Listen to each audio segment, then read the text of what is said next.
बहुत समय पहले की बात है। एक छोटा सा गांव था, हरियाली से भरपूर, शांत और सरल। इसी गांव के एक कोने में रहता था एक गरीब किसान। नाम था हरिदास। हरिदास ईमानदार और मेहनती था, लेकिन उसकी किस्मत जैसे रूठ गई थी। खेत में फसल ठीक से नहीं होती, बारिश समय पर नहीं गिरती, और कभी कभी खाने तक के लाले पड़ जाते। हर सुबह वह सूरज उगने से पहले उठता और भगवान से यही प्रार्थना करता, हे प्रभु, एक बार मेरी सुन लो, कुछ ऐसा कर दो कि मेरी मेहनत रंग लाए। एक दिन वह खेत में हल चला रहा था। सूरज की किरणें धान के पौधों पर पड़ रही थीं और हल्की हवा बह रही थी। तभी उसने एक अजीब सी आवाज सुनी, जैसे कोई चूड़ियों सी खनक रही हो, पर वह आवाज बहुत मधुर थी। वह चौकन्ना हो गया और आवाज की दिशा में चल पड़ा। थोड़ी दूर जाने पर उसे एक पेड़ की डाली पर एक चमचमाती चिड़िया दिखी। लेकिन यह कोई साधारण चिड़िया नहीं थी। उसके पंख चमक रहे थे, आंखें नीलम सी नीली थीं। जैसे ही हरिदास ने पास जाने की कोशिश की, चिड़िया बोली। डरो मत किसान, मैं एक जादुई पक्षी हूँ। हरिदास हैरान रह गया। तुम बोल कैसे सकती हो? वह हक्का बक्का सा बोला। चिड़िया मुस्कुराई। मैं कोई साधारण पक्षी नहीं। मैं उन लोगों के पास आती हूँ जो सच्चे दिल से मेहनत करते हैं और कभी किसी का बुरा नहीं सोचते। हरिदास चुप रहा। उसका दिल धड़क रहा था। तुमने जीवन भर मेहनत की है, लेकिन कभी किसी का कुछ नहीं छीना। अब तुम्हारा समय बदलने वाला है। चिड़िया बोली। चिड़िया ने अपने पंखों से एक रेशमी थैली निकाली और हरिदास के सामने गिराई। इस थैली में जितना भी अनाज तुम निकालोगे, वह कभी खत्म नहीं होगा। लेकिन ध्यान रखना, लोभ मत करना, जितना चाहिए उतना ही लेना। हरिदास की आंखों में चमक आ गई, पर वह विनम्रता से बोला। धन्यवाद देवी। मैं वादा करता हूँ कि इस वरदान का दुरुपयोग नहीं करूंगा। उस दिन वह थैली लेकर घर लौटा। जब उसने उसमें से एक मुट्ठी चावल निकाले, तो जैसे ही एक और मुट्ठी ली, थैली फिर से भर गई। अब हर दिन वह जितना जरूरत हो उतना निकालता।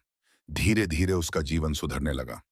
उसने अपने घर की मरम्मत करवाई, गाय खरीदी और गांव के गरीबों को भी दान देना शुरू किया। गांव वालों को हैरानी होने लगी। जो हरिदास कल तक फटी चादर में घूमता था, आज मंदिर में पूजा कर रहा था। लोगों ने बातें बनानी शुरू कर दी। कुछ तो गड़बड़ है। एक बूढ़ा बोला। जरूर किसी जादू टोने का चक्कर है। दूसरे ने कहा। हरिदास पर धीरे धीरे लोगों का भरोसा कम होने लगा, लेकिन वह फिर भी सबका भला करता रहा। गांव का मुखिया, नाम था रणधीर, बहुत लालची था।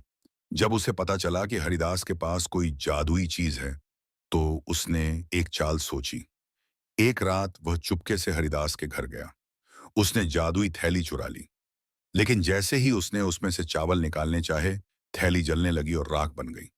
अगली सुबह हरिदास को जब थैली गायब मिली, वह समझ गया कि किसी ने चोरी की है। वह जंगल की तरफ गया और वहीं उस पेड़ के पास गया जहां वह जादुई चिड़िया पहली बार मिली थी। चिड़िया फिर प्रकट हुई।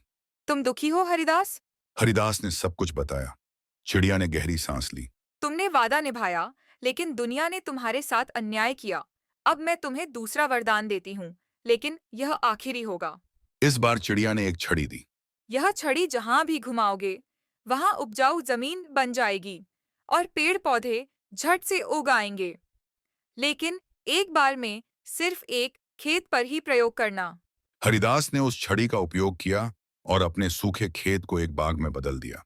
आम, अमरूद, केला और न जाने क्या क्या फल एक ही रात में उगाए। गांव वाले फिर दंग रह गए। लेकिन इस बार हरिदास ने किसी को कुछ नहीं बताया। जो लोग भूखे होते, उन्हें चुपचाप फल दे आता। कुछ ही महीनों बाद उस राज्य में अकाल पड़ा। राजा के सैनिक गांव गांव जाकर अनाज और फल सब्जियां मांगने लगे। जब वे हरिदास के बाग में आए, तो हैरान रह गए। यह कैसे संभव है? सेनापति ने पूछा। राजा ने हरिदास को दरबार में बुलवाया। हरिदास ने सच्चाई बताई। राजा को पहले तो विश्वास नहीं हुआ, लेकिन फिर चिड़िया खुद दरबार में प्रकट हुई। सब उसकी चमक देख दंग रह गए।